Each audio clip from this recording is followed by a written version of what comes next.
Welcome to the Fire and Earth podcast with your hosts, Jason Mefford and Kathy Groover. Fire and Earth, giving you the keys to unlock your limitless potential.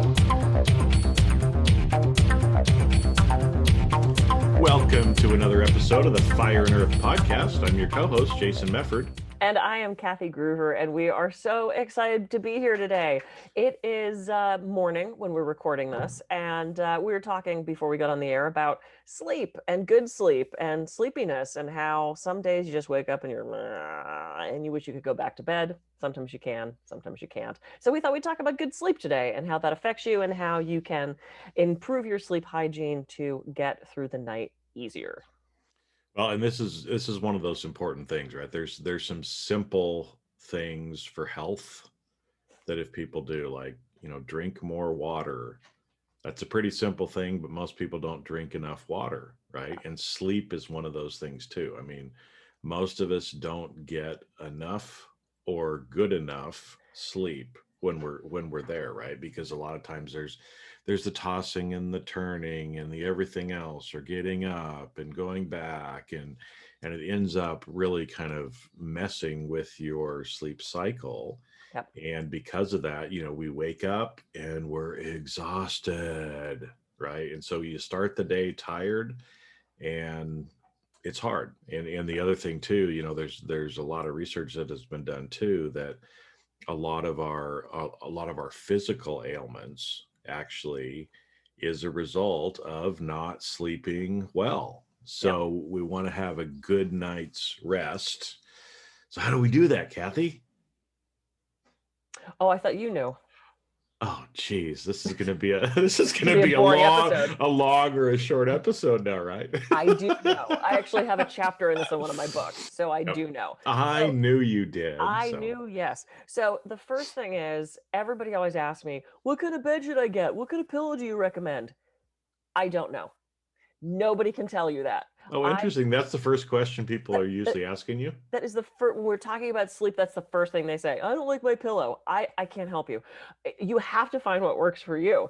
Go to the store, lay on the beds. If they have like a 3-month trial and you can send it back, do that. There is no one solution for everybody. And I don't know anybody that's like 100% happy with the first bed they plop down on, whether it's the pillow top or the thing that molds to your body, or it moves up and down in the middle of the night. It really is such a customizable thing. That could be a problem with your sleep, right? If your bed just starts moving in the middle of the night. There are some that detect your snoring and then adjust the position. I'm like, oh yeah, no, that would not work for me. But for somebody else, it might. It's some sleep number. I don't know what it is. So you have to find what works for you. And this is with so much of like complementary alternative medicine and natural health. It does sort of become an experiment. You have to be your best health detective and figure out what works best for you. So before all of you email and go, this is great, what bed should I get? We can't tell you. So let's just get that off the table right now. Well, because it's different for each person, right? Absolutely. Some people like a firmer pillow than others, right? Yep. Some like a contour, because I like to sleep on my side, so I have kind of a contoured pillow. Mm-hmm. It works for me. You got to find out what works for you, and a lot of times that is trial and error, right? Yeah, absolutely. But I think too, on the bed, one thing that I've always been taught that I live is, don't skimp on whatever comes between you and the ground. So I've spent a lot of money on my couch, right? Because that's a place where you end up spending time. So Yep.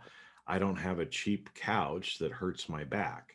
I wear good shoes, right? Yep. I invest in shoes that fit me, that work for me. And I don't mind spending a lot of money on shoes that are actually from a comfort perspective. For the fashion perspective, I'm not going to spend $1,000 on a pair of shoes that hurt my feet and hurt my back. Yep. But I don't mind spending on something that works for me. Yep. And your bed is the same thing, right? So again, I mean, I've spent a lot of money on beds over the years, because again, if you figure you're spending at least 6 to 8 hours a day on that bed, you want to make sure that you've got a good quality bed, one that works for you. There's so many people that I've seen. In fact, a family member. You go over to family member and you stay in their guest bedroom. And sometimes those are like the worst mattresses, right? It's like a 30-year-old mattress with this huge hole in the middle of it, so you're Taco sinking bed. it. Yeah, taco bed. So you're like, you're Roll down to in the this. middle. Well, you can't help but roll to the middle because it rolls you to the middle Mhm. where the big hole is, right? And so it's not a surprise when you wake up in the morning and your back is hurting Ugh. because the bed hasn't been supporting you. So yeah, if your bed's 30 years old, you probably want to get a new bed. Yeah, Okay. please get a new bed. And when I'm still doing massage and people talk to me about sleep and sleep positions and they wake up feeling sore and they wake up with aches and pains, it's probably the mattress. So adjust what works for you. And here's one of the hardest things though. You meet a new person, you fall in love, you move in together. Oh, the bed. Mm. Because like you said, so many people have different ideas of what feels good to them. So the bed compatibility thing, I swear to God, that's what Match.com should do. If they should look at What's your sleep number or whatever, yeah, right? seriously, they should look at astrology and how you like your bed.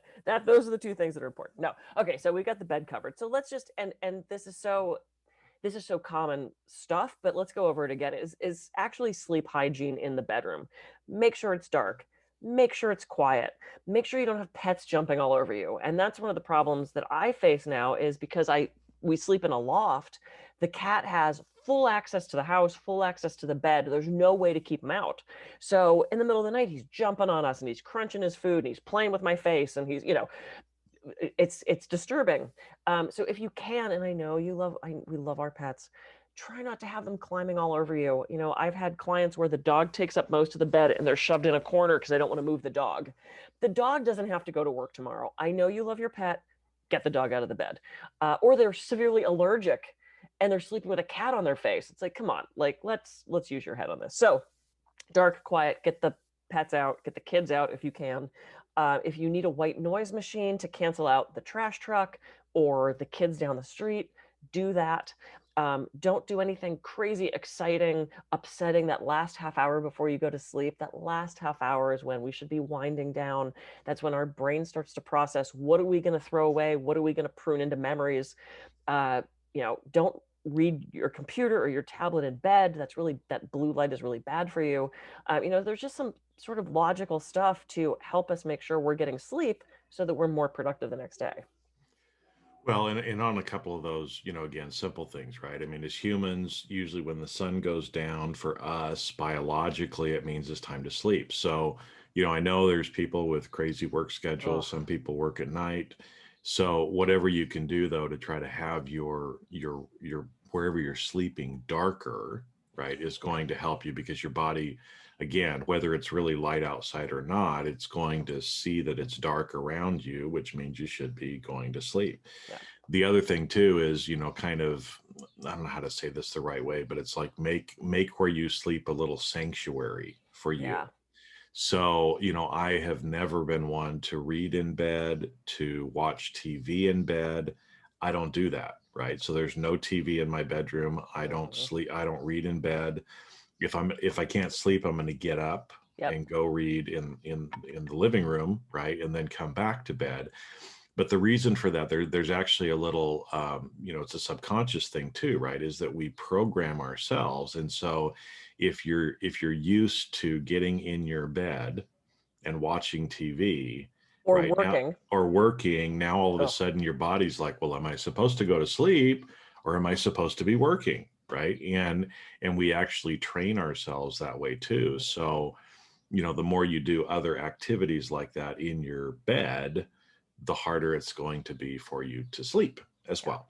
yeah. So, Yeah, absolutely. That is so true. And we are programmed creatures, programmable creatures. So no, that's a great point. Not, keeping bed for bed and, fooling around.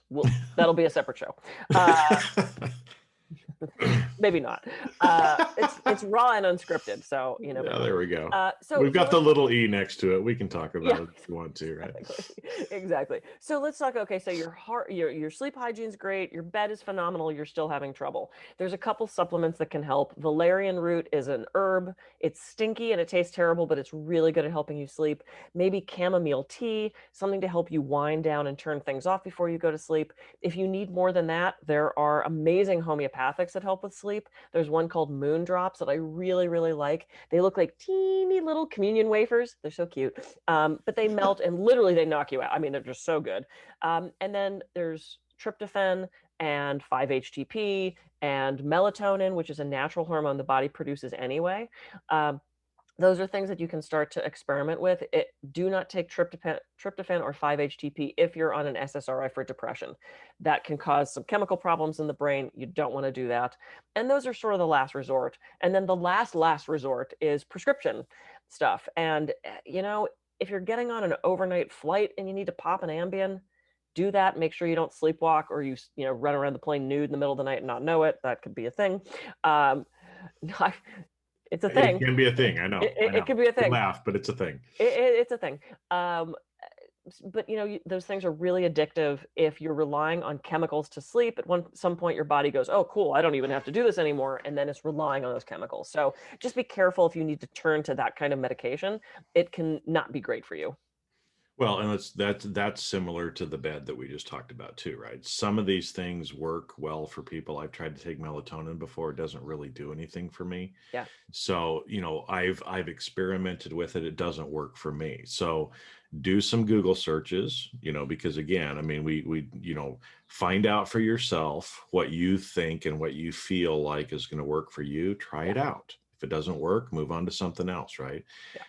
Another thing too, there's all the supplements moving up to pharmaceuticals, but you can also, we talked about it being habit-based, right? So we can train ourselves. In fact, I have a little evening ritual when I get in my bed, right?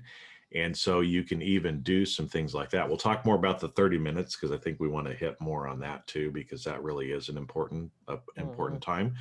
But for example, when I get into bed, I say certain things to myself. I lay in a certain position and I have a routine in what I do, right? So it's like I do a couple of different movements. I say some things to myself. In fact, one of the things that I say to myself as I turn over into this one position is, I fall asleep quickly. I fall asleep quickly. I fall asleep quickly, right? And so I turn over, I slow down my brain waves. I start saying that to myself. That's a little self-hypnosis-y, right? In what we're doing. And so we're starting to, or I'm programming my brain and my body. Hey, when I turn over into this position and I start saying, I fall asleep quickly, I do. In like a minute or two, I am gone. Right? Because I've trained my body to be able to do that and allow my brain to shut off. So again, if it works for you, try it out. It's one of those things too, where it's like with everything, don't do it one day and go, "Oh, Jason, it still took me 25 minutes to get to sleep. And so I'm never going to do that again." It's just like anything else. Well, you didn't try it. You didn't try it. You got to train yourself, right, to be able to do it. But that's one thing that works well for me. Yeah. I love that. And I love that you bring that up, because when we talk about affirmations and when I teach people affirmations, if you want to make them really, really potent, do it in that last half hour before you go to sleep. That's the time your brain is the most suggestible, the most susceptible to things. This is why having a fight with your spouse, watching a disturbing film, reading the news, all that stuff is really bad for you that last half an hour.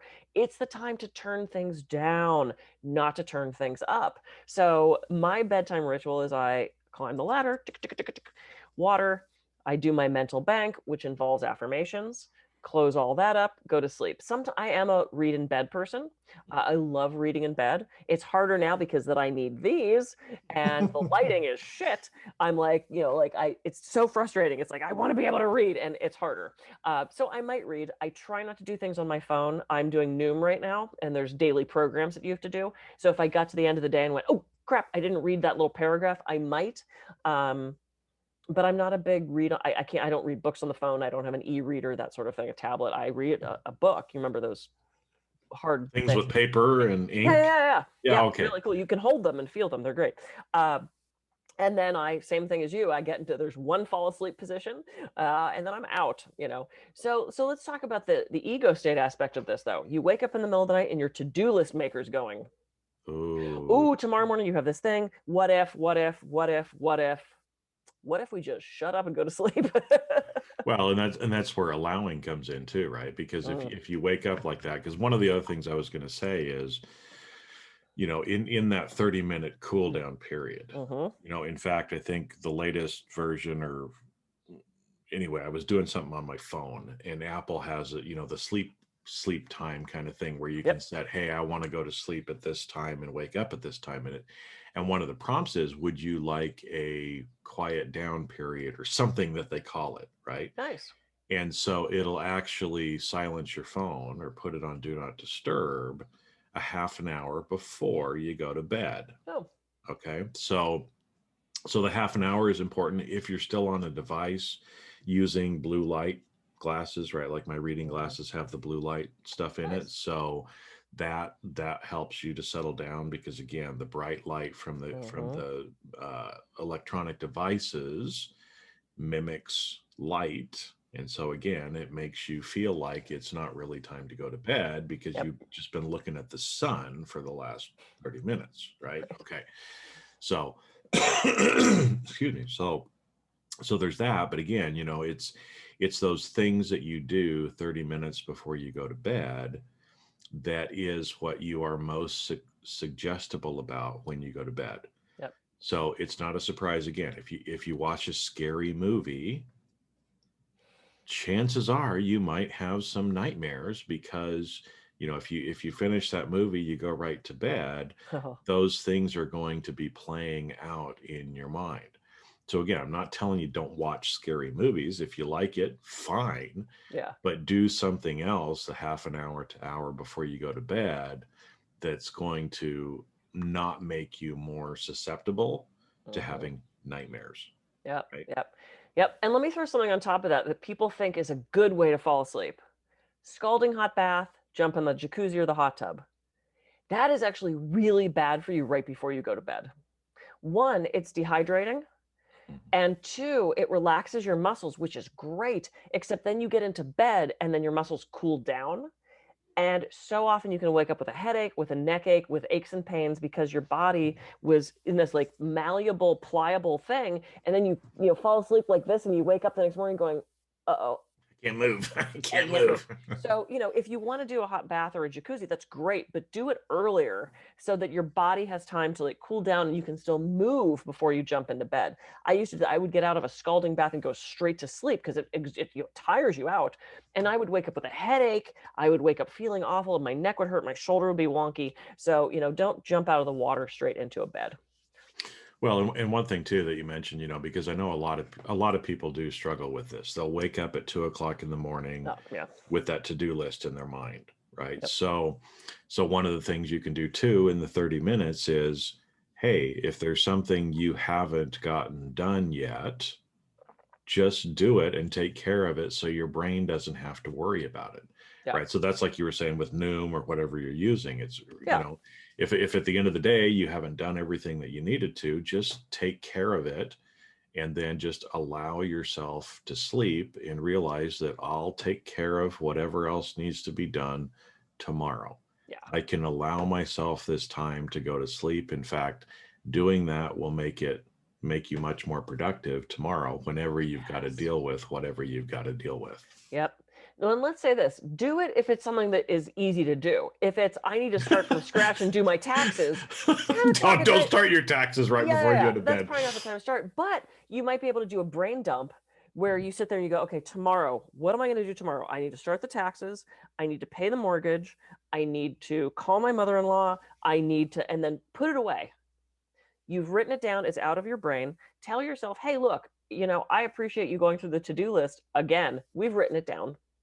And the rest of us have to sleep.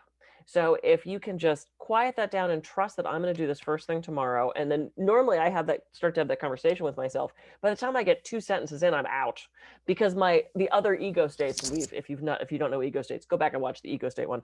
The other ego states go, oh, okay, we don't have to Capricorn right now. they've got it down. She's going to do this tomorrow. If you wake up in the middle of the night and you forget, oh crap, did I pay the mortgage? And don't lay there and ruminate about it. Go down and frickin' check to see if you paid the mortgage, if it's going to keep you up all night. I remember waking up in the middle of the night. I used to wear 4 rings. I had my wedding band and my engagement ring, which was my grandmother's engagement ring. And then I had this ring and then another band that was my other grandmother's. And for some reason, when I sleep, I feel my jewelry. And if I'm not wearing it, it like wakes me up and I actually kind of freak out a little bit. It's like if I take them off for trapeze and don't put them back on, it's weird to me. I'm just so used to having them. So I woke up in the middle of the night and I only felt 3 of the 4 rings. And I was like, oh no, oh no. And I started to panic. And I kind of went back through my day, and I was doing a lot of massage then. So I take my rings off, I put them in a little cup next to my massage table. And at the end of the day, I put them back on. And I thought, oh no, I put them on as I was walking to the car. What if I dropped one in the parking lot? It's my grandmother's ring. What if it's gone? And I started to ruminate. It was like 3 o'clock in the morning. And I thought, you know what? You're not going to sleep. You need to go to your office. So I got up in the middle of the night. I threw on sweatpants and a sweatshirt. I drove the 6 minutes to my office. Sure enough, in the cup, there was the 4th ring. Yep. I put it on. I went, I went home and went back to sleep. I just fell right back to sleep because I knew that if I didn't go check, I would be up all night and it would be pointless. So it's like, if you have to take care of the problem, go check something. Go check to see whatever it is. Make sure you turned off the stove. Please check that one. See if you paid the bill. See if you responded to that email. See where your ring is. You know, again, don't start the taxes in the middle of the night. But if it's something that is going to keep you up and is fixable, you don't have to lay there and suffer. You know, you have permission to get up if you need to. Well, another little trick that I've heard a lot of people do, I've done it at different points in my life, but put a pad of paper and pen next to your bed too, right? So again, if you wake up in the middle of the night, just write it down, go back to sleep, and in the morning, it'll be there for you. But it allows you to release it, just take care of it. Because like you said, if you notice that you're into rumination, you got to take care of it, because you're going to sit there ruminating, and that is not going to let you go back to sleep. So just take care of it. Yep, take care of it. Oh, I love this. Oh my gosh, we have so many tips, from sleep hygiene and getting the right bed to what happens if you wake up in the middle of the night. This is good. See, we had so many good ideas.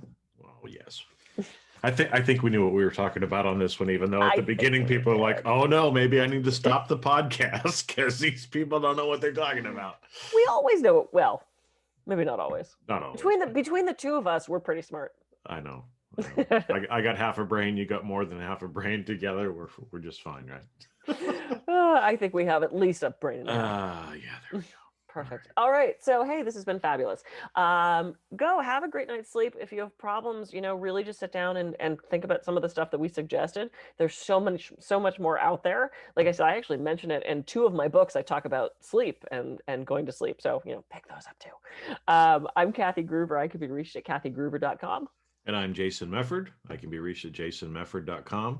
So tonight, have a great sleep, and we'll catch you on the next Fire and Earth podcast. See ya.